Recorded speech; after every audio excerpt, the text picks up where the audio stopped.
यह है ढोलकपुर, एक सुंदर, शांत और हरा भरा गांव, जहां हर सुबह चिड़ियों की चहचहाहट और बच्चों की हंसी से शुरू होती है। लेकिन एक दिन इस गांव में कुछ अजीब होने लगा। गांव के लोग एक के बाद एक बीमार पड़ने लगे। किसी को बुखार था तो कोई खांसी से परेशान। सबको समझ नहीं आ रहा था कि आखिर हो क्या रहा है।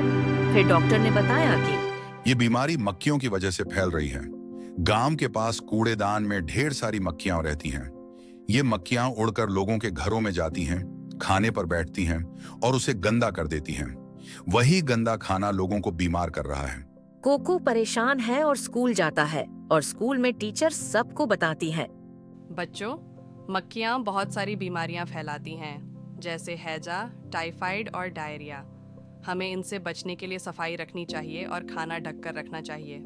टीचर की बात सुनकर कोको को बहुत चिंता हुई।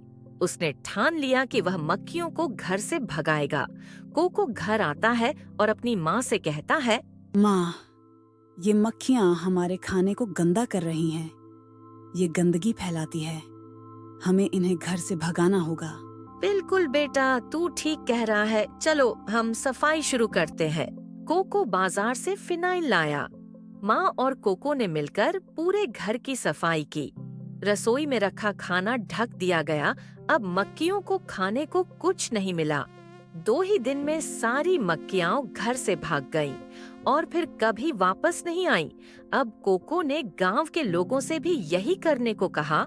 अगर हम सब अपने अपने घरों को साफ रखें, तो मक्खियाँ खुद ब खुद भाग जाएंगी।